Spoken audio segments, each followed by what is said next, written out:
Shalom, everybody. Welcome back. Baruch Hashem. A few things. The next paragraph that we're holding in Likutey Moharan is a bit deep, and I need more time to prepare. So we are going to hopefully do it next class. And I figured, and I've been waiting many months to see when to start this. But I have been waiting to start the Abridged Likutey Moharan, the Kitzur Likutey Moharan on this lesson. I figured maybe we do the whole lesson and then do it. But I figured now, since anyways I'm not ready for the next paragraph, we can go into the Abridged Likutey Moharan. And before we do that, we have to explain what is this book called the Abridged Likutey Moharan. In Hebrew it's called Kitzur Likutey Moharan, but there's a newer edition for the past 150 years, 140 years. It's called the Kitzur Likutey Moharan Hashalem, the complete. What's the story? In Rebbe Nachman's lifetime, when finally the Likutey Moharan was printed, the first edition, Rebbe Nachman instructed Reb Noson to collect the practical points of each lesson. There's a lesson itself, and in the lesson, Rebbe Nachman begins to present a concept, and then he brings proofs from verses, from Gemaras, from Zohars, from Midrash, from wherever. Okay, so you have that there's the how Rebbe Nachman presents his lesson with all the deep mystical reasons and teachings and hidden things. But besides that, he knew that ultimately, what's the bottom line is the practical application. So he instructed Reb Noson to collect the practical points from each lesson, which he did. When he brought it to Rebbe Nachman saw it and he said in Yiddish, Ashein Zettel, you did a nice job. That was a nice job you did. Okay, 1 second please.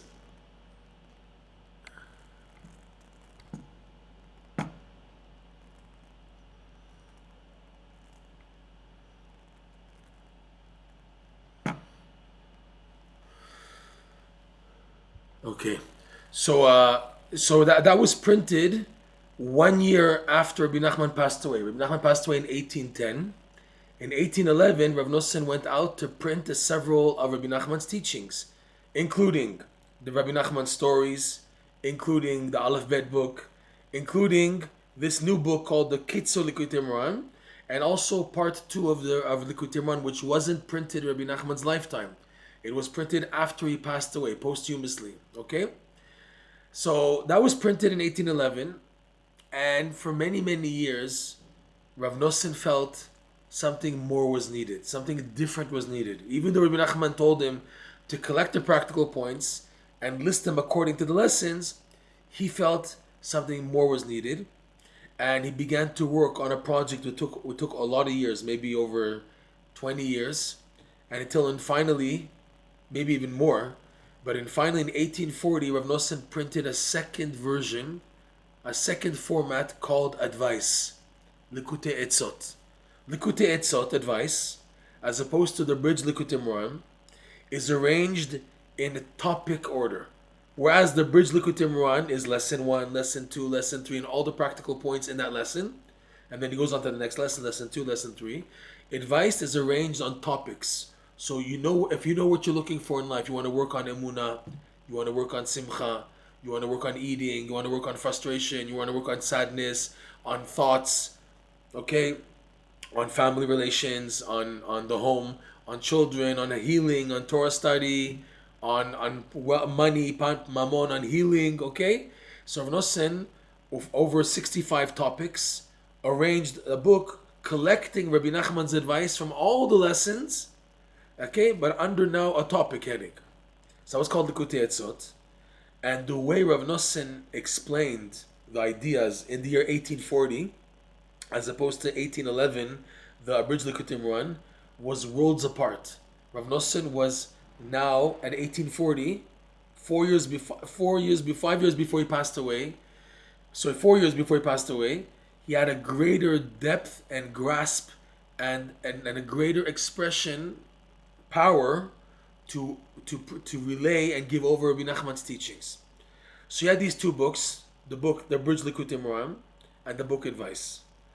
The next generation of Breslovers, or two generations, Rav Yisrael Karduner, a young man who came to Breslov in the 1880s, 1890s, he saw that these two books can be put together. It's a shame. The idea of now learning Likutey Moharan and then going over the practical points in the Abridged Likutey Moharan is an amazing idea for people who are learning Likutey Moharan and they want to do a summary of the practical points. So it's that format, and also that Rebbe Nachman himself suggested that is an amazing idea. But on the other hand, how Reb Noson explained in his book Advice Likutey Atzot in the year 1840, where he's more clear in expressing the ideas, was also amazing. So he figured, let's join them both. I'll take how Reb Noson explains in the later book 1840 and bring it back to the lesson. So he put out what's called the complete abridged, two opposites. The complete abridged Likutey Moharan, okay? And that became the accepted standard version used. Everyone uses this version now called the Kitzur Likutey Moharan Shalem. And that's what we're using also, because everything is Reb Noson, him talking, and him explaining so much clearer. So now another point. Why learn both? What do you gain by learning the Abridged Likutey Moharan? Rav Noson, how he rephrases the ideas in the lesson, he's very fluid, very clear, and if you besides the practical point, just how he connects the various ideas of a lesson and puts them together in a paragraph, as opposed to how Rebbe Nachman is building blocks, adding another point. That's how Likutey Moharan works. It's another point. That's why it's a deep book, because it's another point, another development. Okay. The Abridged Likutey Moharan is a summary, but collecting from the whole lesson. And Rav Noson has the permission to even adapt and change wording of the lesson, to explain it in the way that he understood as bringing the practical application. He has full permission to do so, since Rebbe Nachman said about Rav Noson that he's the only one who truly understands a bit of him, more than anybody else, is Rav Noson. So that's the case, how Rav Noson decides to relay and express Rebbe Nachman's teachings, we can accept it as the real intent, the real meaning behind what Rebbe Nachman said. So they say in Breslov, you should work more to understand how Rav Noson explains and understands Rebbe Nachman, as opposed to you directly. Because if Rebbe Nachman said about him that he understands him better than anybody else, so I should work to understand how Rav Noson understands Rebbe Nachman, as opposed to how I, with my own eyes and my own perspective and everything that's created my perspective in my life, coming with that attitude, full force, to Rebbe Nachman's teachings, I have greater chance of getting the real deal when I try to use and adapt to Rav Noson. So with all that said, we're going to go to paragraph number 1 of the Abridged Likutey Moharan. If you received the WhatsApp notification, you'll see I sent also photos of the actual text. Okay? So we're using the Abridged Likutey Moharan, lesson number 24, paragraph number 1.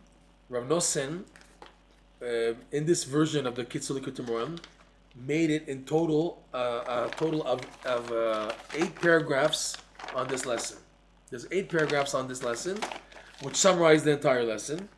And doing so, how Rav Noson does it is just so amazing in the way he expresses it. It's just phenomenal. I've been going over this lesson for over almost 4 years, 3.5 years, and it doesn't get boring, it doesn't get dull. It's so exciting. I can't explain why. It's something so unique in this amazing lesson, Bezrat Hashem. Okay, so here we go. It starts like this. 24, Emtsaita da Alma, the name of the lesson. The name of lesson 24 is called the center of the universe. Okay, this is from a quote from a Gemara discussion between Rabbi Yeshua ben Hanania and the wise men of Athens. And it's a Gemara discourse, it's a whole debate between him and the wise men of Athens. It's in the Gemara Bechorot, page 8b, where they asked him, they challenged him. The wise men of Athens challenged Rabbi Yeshua ben Hanania, where's the center of the universe? And he pointed his finger up like this and he said, right over here. And they said, who says? Mi Emar. And he said, bring a measuring cord and you'll see. Unbelievable, okay? And how Rebbe Nachman is going to explain it, we'll see at the end of the lesson, Bezat Hashem, end of Likutey Moharan, lesson 24. But in the meantime, accept the name of the lesson is called Emtsaita de Alma, which Rebbe Nachman will explain refers to the infinite light, grasping the infinite light. So he starts off the lesson with the ultimate goal of the lesson. That's how Rebbe Nachman works always. He starts a lesson off with the final goal, and then he shows you how to build up to get to that point. He says like this: Da. You should know, sheyesh or shu lemala minafshin veruchin venishmatin. You should know that there is a light which is above the level of the soul, of the lower soul, the spirit, and the upper soul. These three, a nefesh, ruach, neshama, they offer a human being, they offer a Jew light. When you have a light in your mind, in your perspective, in your life, we're not talking about a physical life, just an emotional life, a spiritual life, a mental life, okay? Light, sorry. It's all coming from the nefesh, ruach, neshama, the soul, the spiritual compartment of the human existence, the human being, is what gives light. And here is saying that there is a light which is in above even the light offered by these three levels. Okay? Why do you need to know that already? Because the light produced or associated with the lower soul, the spirit, and the upper soul, these lights can be tainted, can be dimmed, can be blemished based on the person's actions. A person's actions can cause a covering up, a darkening of light availability in his life that he's the cause for.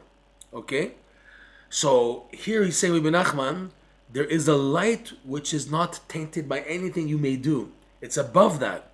It's above nefesh ruach neshama, which you, as a Jew, you have interaction with. In your daily activity as a Jew, you have those parts of the days which have interaction with the lower soul, with the spirit, and with the neshama. Even in the mitzvahs that you do during the day, there are mitzvahs which are very external, and they don't require that much input. So the nefesh is considered the one who's in that part of the mitzvah that you're doing. There are those which are you're more involved in, and you try to put movement into, and that's ruach. And there are those levels of mitzvahs where you have a lot of contemplation, understanding, such as the mitzvah of Torah study, where the brain's involved, and there's excitement also. If it's learning a Gemara, if it's learning a Midrash, a Zohar, Chassidut, you have insights, you have amazing ideas coming up to you. That's the light generated from the neshama. And all three, a person could do things during the day, negative things, which can begin to darken those areas of light, and affording a person difficulty. That when he has major challenges, he doesn't see a way out because of the darkness that he's in. So what can he do? There's access to a light which is above these three. Okay? And this light will afford, B'ezrat Hashem, what a person needs. Accessing the infinite light is accessing light in life, giving clarity for the crazy challenges that people face. And we said this many times, we'll say it again, that today, especially before Mashiach comes, people are falling so low to such crazy tests in order to push them to connect to aspire to the infinite light. You're going to need it. For these challenges in life, you're going to need it. Okay? So, da sheyesh or shulamala minafshin ruchin nishmatin v'hu or ein sof baruchu. This light is called the light of the infinite one, blessed be He. Hashem's light directly, which is not filtered. Not filtered. So you already hear this, you say, oh my God, how in the world am I going to connect to this? This infinite light, blessed be He, little me, darkened me in my situation, and yet you need that light. You need it to get through the challenges you're facing in life. You need that light to offer you the clarity and the consolation and a solution for what you're going through. If it's difficulties with the wife, if it's difficulties with a person himself and his attributes, if it's a difficulty with health issues that cause major frustration, and with children not turning out the way that you tried to raise them, etc. Monetary issues, frustrations in trying to serve Hashem, and nothing's working out, and you just don't know what to do anymore. All of these need a big light above your level in order to offer clarity. This is the infinite light. And he says clearly, this light you cannot grasp. So if you cannot grasp, why should I waste my time running after it? If I'm not going to grasp it and have a connection to it, so what are you trying to tell me?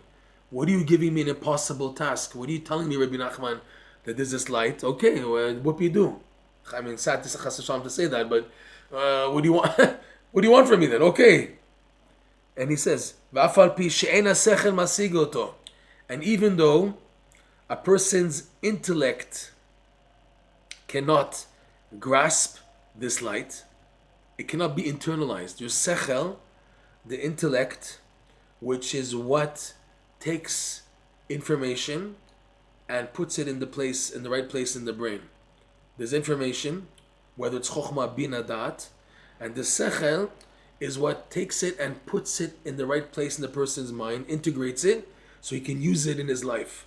So he says, even though this intellect, you cannot grasp it, there's no way to grasp it and internalize it and integrate it, afal pichen, nonetheless, Hashem implanted in the human nature, in the way that the mind works, the way the human mind works, nonetheless, and he's quoting, Rebbe Nachman is quoting in Aramaic the term used in the Zohar to explain nonetheless. Nonetheless what?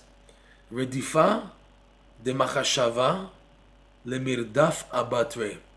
It is the tendency, it is the nature of the mind to run after this light. Hashem created the human being that is trying to run after a light that's above his level. Person's running after something that he can't grasp. That's how Hashem created mankind, that they're looking for this light which is beyond their reach. They're searching, and a person is searching for it. And the way for the mind is to run after it. He'll explain coming up, but the way for the opening for the mind to be able to run after it is simcha. We'll get into that very soon, is joy. But he's now introducing a concept, and he's using the wording from the Zohar, this famous Zohar from Parshat Noach, page 65a. Redifa de machashava de mirdaf abatre. It is the nature and tendency of the mind to run after this infinite light. So now, okay, so what am I supposed to do?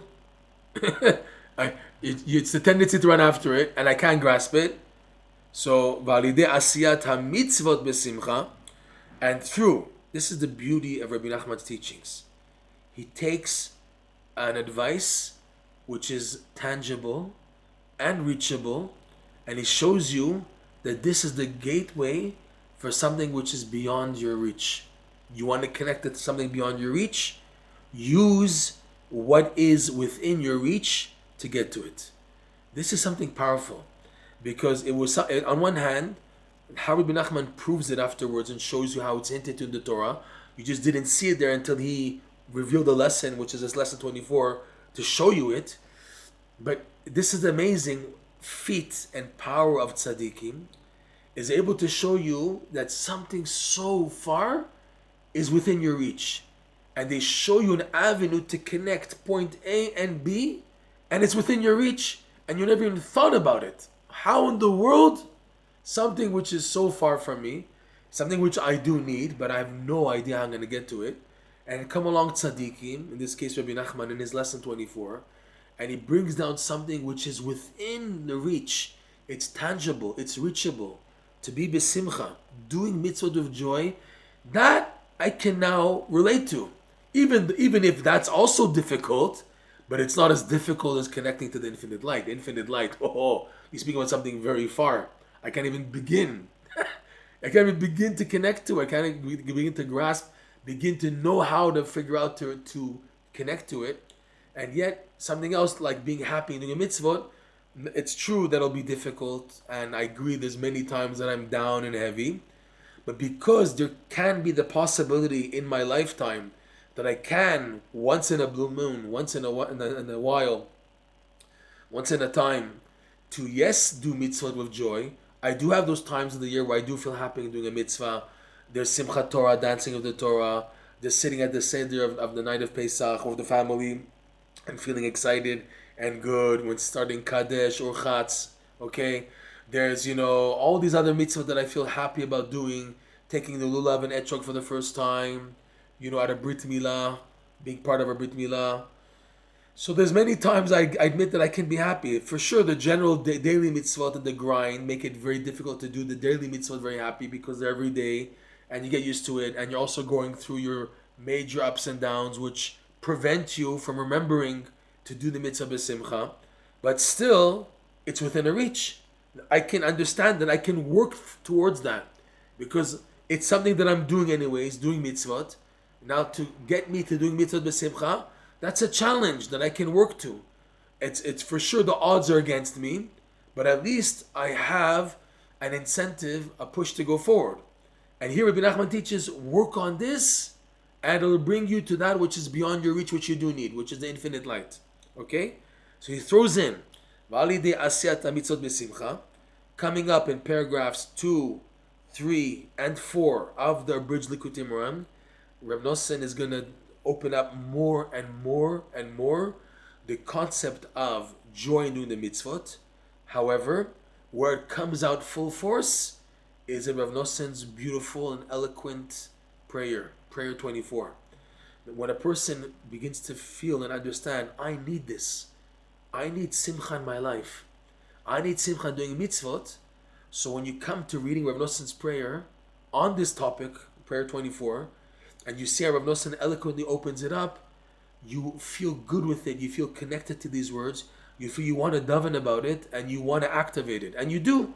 The more, we have a rule, the more your speech activates and talks about a concept to God in prayer, in Torah study, the more you begin to connect to it. As opposed to someone who didn't daven about it at all, didn't learn about it at all, so for sure it's a far-fetched concept. But the more you learn these ideas, the more you daven about them, the more you begin to integrate them. This is one of the amazing things about Rebbe Nachman's teachings, is that they're like a live wire. The more you learn them, the more you begin to activate them in your life. It's a two-stage thing. It's number one, learning the ideas, and then asking Hashem to come to these ideas. La'asot mitorot tfilot, to transform Torah lessons into prayers. Torah lessons of these outstanding tzaddikim, these true tzaddikim, transforming them and re-expressing them, re-deciphering them in prayer format. So it can be compared to a person, God forbid, who's sick. He has like a wound in his arm, chas v'shalom. So what he needs is to get the medication, the cream. So he buys the cream. Okay, whoopee, wow, bravo. But if he doesn't apply the cream on the wound, what does it help? So two stages. Number one is actually getting a remedy. And number two, applying it in the right place. Learning a lesson in Rebbe Nachman's teachings, Rebbe Nachman's Likutey Moharan, activates the remedy in your life. And then the davening about it begins to apply it in the right place. They work hand in hand. The learning, the Torah part of the teachings of Rebbe Nachman, learning them, going over them, examining them, going into maximizing your brain capacity to understand it, to integrate it, to internalize it, to understand all the ramifications, and then taking all that and putting it in the direct, sincere, honest, simple prayer format. Hashem, bring me to this, please. I need these ideas. I need this in my life. Okay? This is part of Hitbodedut, and to do that, Reb Noson, he wrote a prayer to help you in your Hitbodedut. It's not instead of talking to Hashem, but like we said many, many times, quoting Reb Shmuel Shapira, that the Reb Noson's prayers get the motor running. They get your motor running. Vroom, vroom, vroom. You get heated up. And then finally words coming out from the depths of your heart come out. So that's why he wrote the Likutei Tefillot, to help you, to assist you in actualizing and bringing out what's in potential in your heart, to bring out the words B'ezrat Hashem. Okay? Fine. So, Vaydi asiyat mitzvot b'simcha, zochin lesson 24. זוכים להשיג אותו על ידי הרדיפה והמעכב בבחינת מטה ולמטה. Unbelievable. So again, and through doing the mitzvot with joy, a person merits to להשיג אותו, to perceive it. Okay? It meaning the infinite light. Al yidei, through a new concept which he doesn't explain here at all. In Likutey Moharan he does explain it, and we've gone into it for months already. Through what's called the redifa and the ma'akev. Redifa, like we said earlier, is the faculty of the mind to run towards the light. Okay? Running towards infinite light. You're running there because you want this light in your life. You want it. You want it to fill up the gaps of darkness that you're going through, created by frustration and confusions from the challenges you're going through in life. So you want light to give you clarity and assistance and a solution. So that's the redifa. And this thing which now he's bringing in for the first time, and the ma'akev. He's going to go back to explain it in paragraph number 7 of the Abridged Likutey Moharan. Let's double check. Yeah, paragraph number 7. Okay?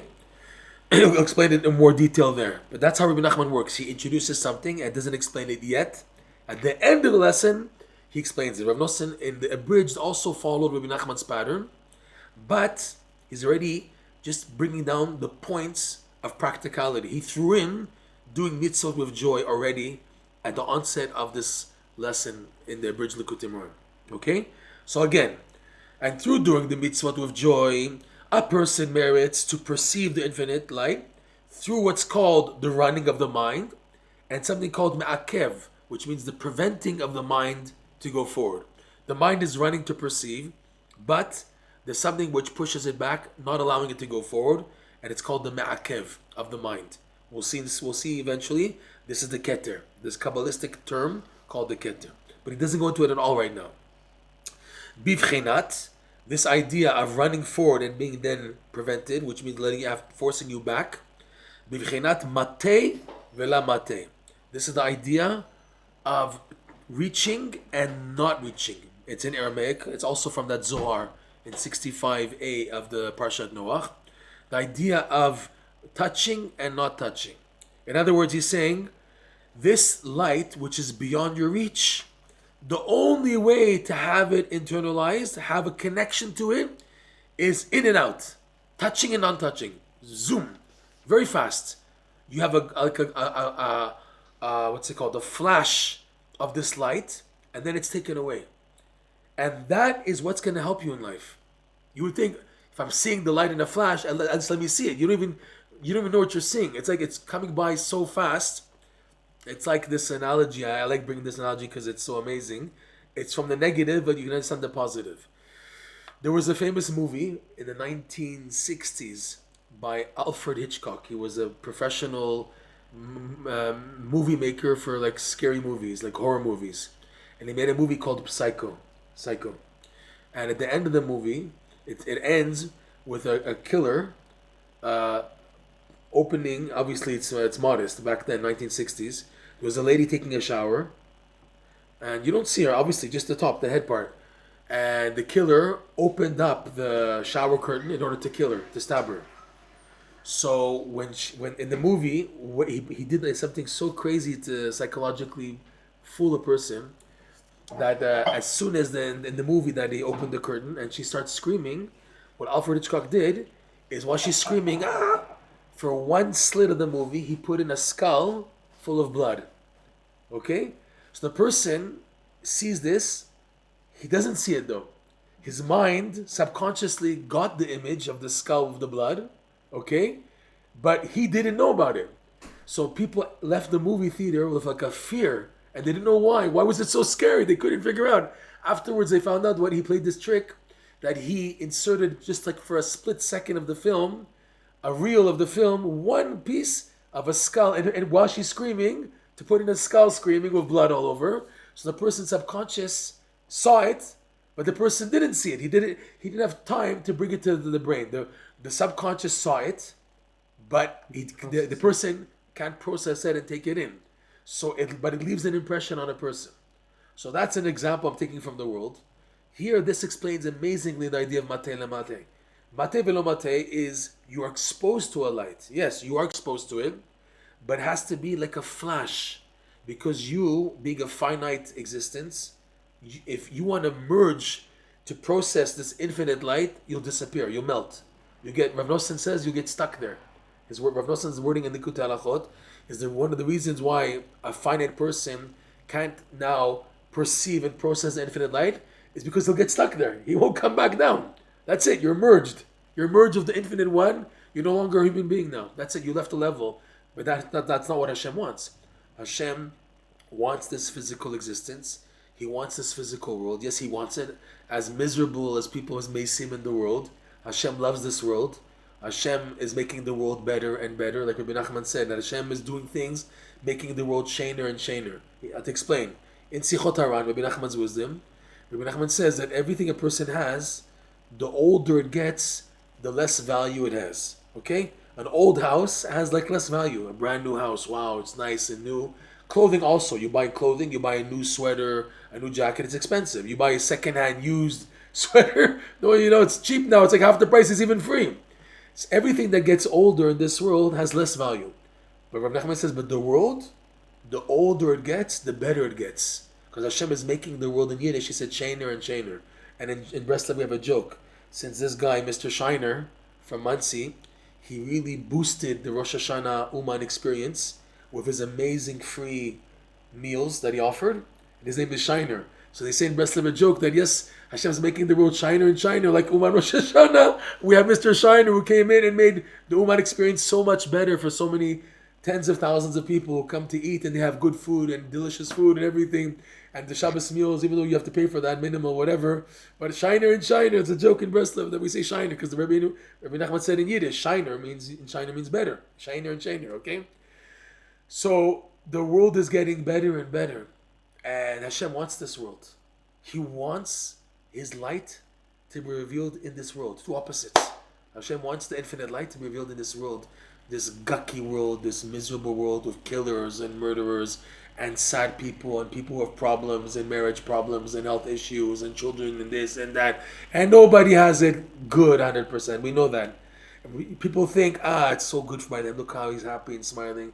You have no idea what he's going through. You always think the grass is greener on the other side. It's not. Everyone is going through crazy things. Okay? So if that's the case, what do you want from Hashem? What do you want in this world? Hashem says, I want you to turn this Gehinam into a Gan Eden. And you can do it. And I'm going to help you do it. And this is the how. Shining the infinite light into this world. That's the only way to turn this Gehinam of this world into Gan Eden. Okay? So, going back, Mate vela Mate is the only format. In and out. You get a flash, and that's it. And you say, but I didn't have enough time to absorb it. Enough. You don't need to absorb it. It's enough that you had a flash of this light. A flash is enough to do the job. It's called Mate velo Mate. You're in for a second to get a flash of the infinite light, and then velo Mate, it's taken away. It goes back. Okay?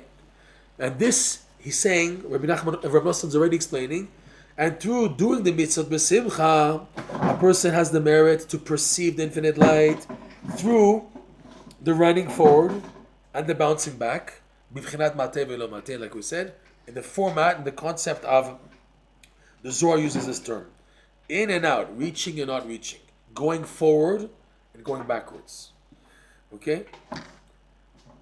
Just a point, for those who learn Kabbalah, whatever, there's a whole chapter in the Kabbalistic books called Mate velo Mate. There's a whole chapter, but there it takes opposite direction. Mate velo Mate is from up to down and then down to up. The opposite direction. That the energy is coming down, so it's Mate from a higher level, and then it removes itself, velo Mate. But here we're talking about the opposite direction, from me coming from down, going up. So I'm Mate, I'm in for a second, a split second, a flash, velo Mate, and I go back down. Okay? V'na'asin tish'a hechalin. So again now, Rebbe Noson, Rebbe Nachman is quoting from the Zohar, 65a, Parshat Noach. And there is made 9 chambers. These 9 chambers, There's a whole dispute amongst the Kabbalists, the Ramchal and another tzaddik from Shklov, from the Litvish students of the Vilna Gaon and the Nefesh HaChaim, Rav Chaim Volozhin. When you say 9 chambers, is it chambers a vessel or the light itself? So they want to say, like the Ramchal, that these 9 chambers are vessels for the light. And others say that no, these 9 chambers are the infinite light itself. They become 9 chambers. Whatever the case, for us, they're considered beyond reach. The infinite light, when it makes a flash to a person, the flash influences, even though it's subconscious and it's not integrated, it's not processed, it does something with the brain, the mind. The brain, the mind, is made up of 3 parts: Chokhmah, Bina, and Da'at.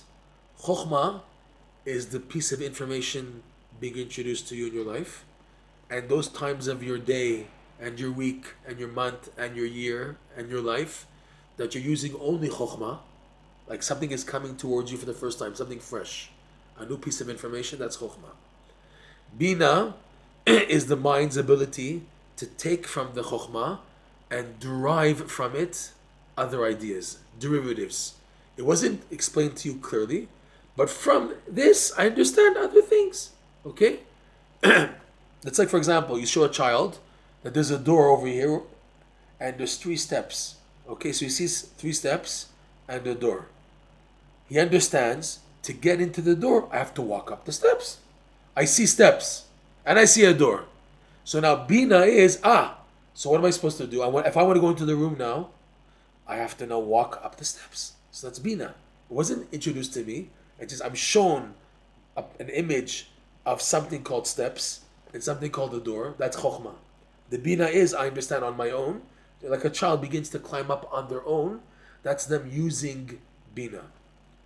That is now like solving problems. So in other words, using the combination of the knowledge and understanding, and together to now create solutions, to understand a solution of how to get to things, how to do things right, okay?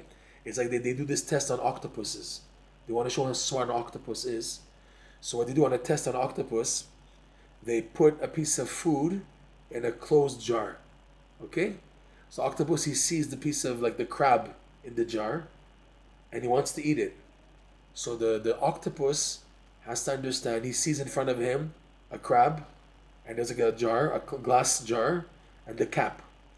So now he has to figure out how to get to that crab to eat it. So he sees the information in front of him.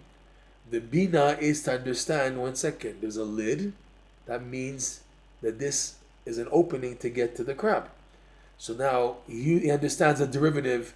Okay, there's a lid and it turns. Wow.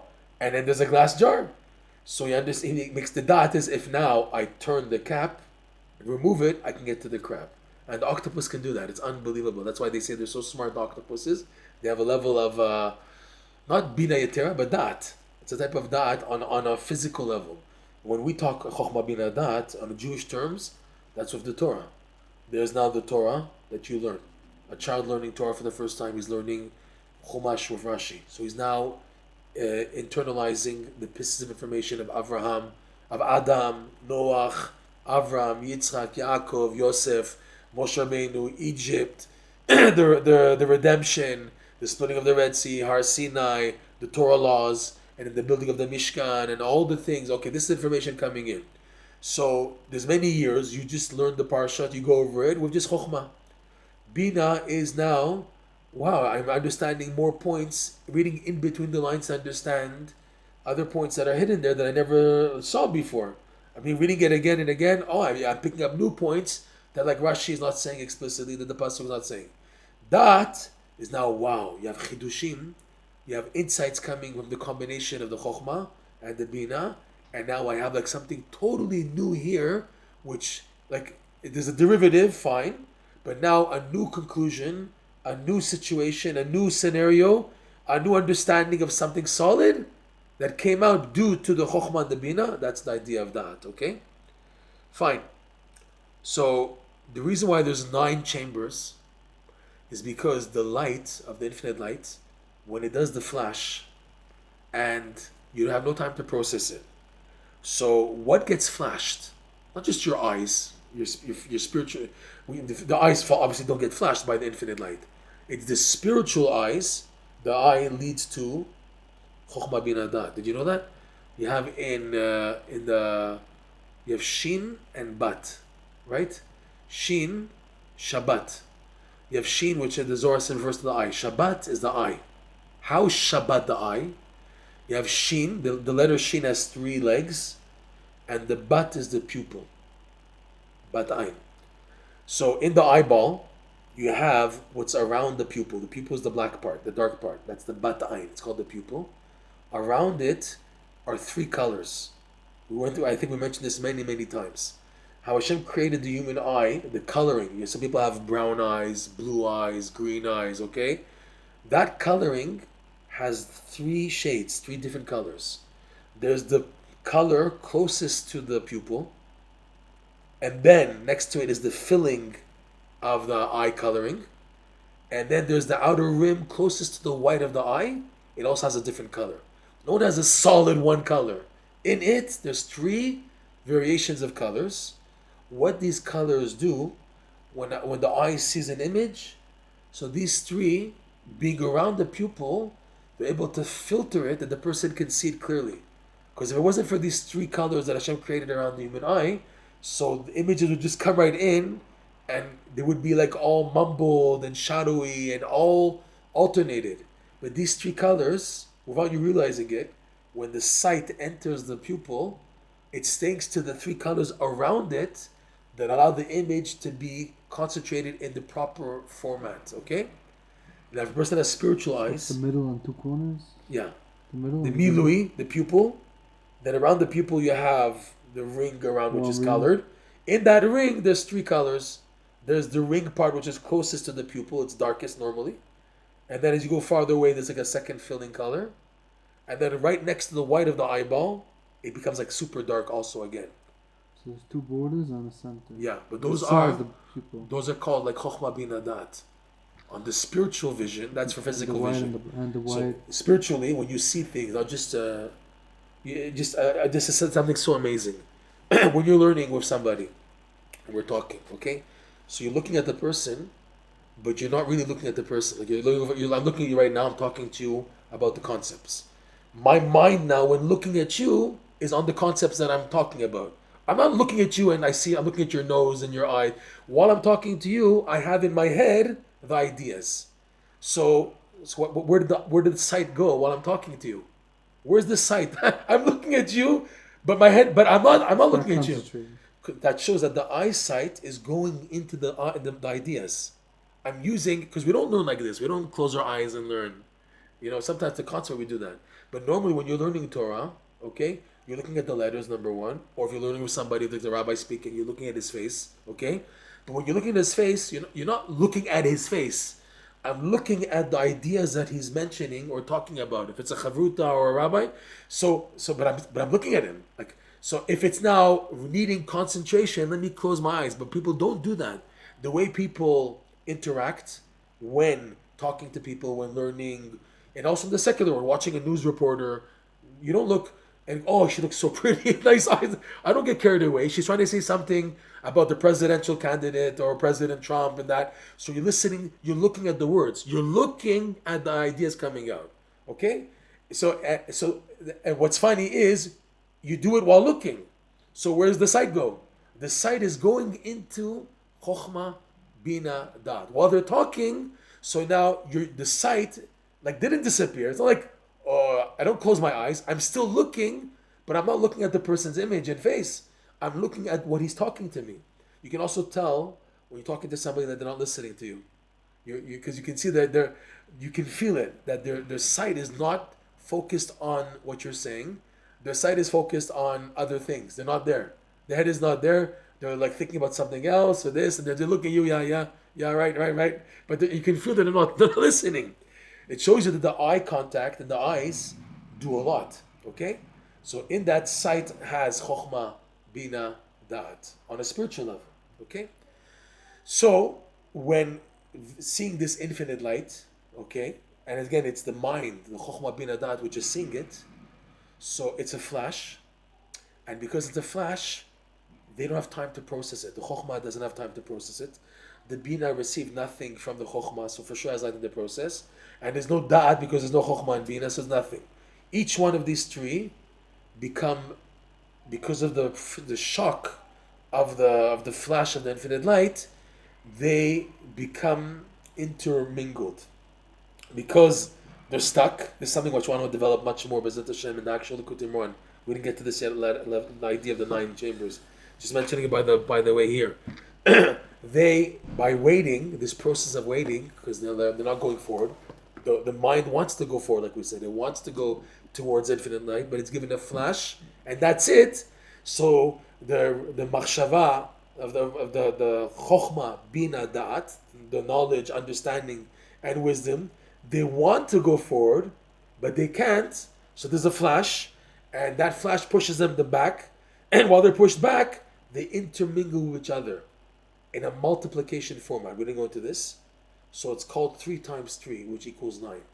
Chokhmah bin adat, being mixed in chokhmah with itself, chokhmah with bina, chokhmah with dat.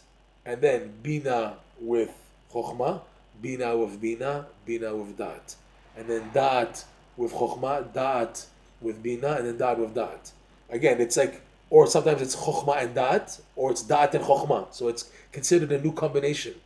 When you have dat first and then bina, it's different than when you have bina first and then dat. In other words, to create an entity of a chamber, the combination and the order of the combination makes a difference. So you have 9 in total. Okay?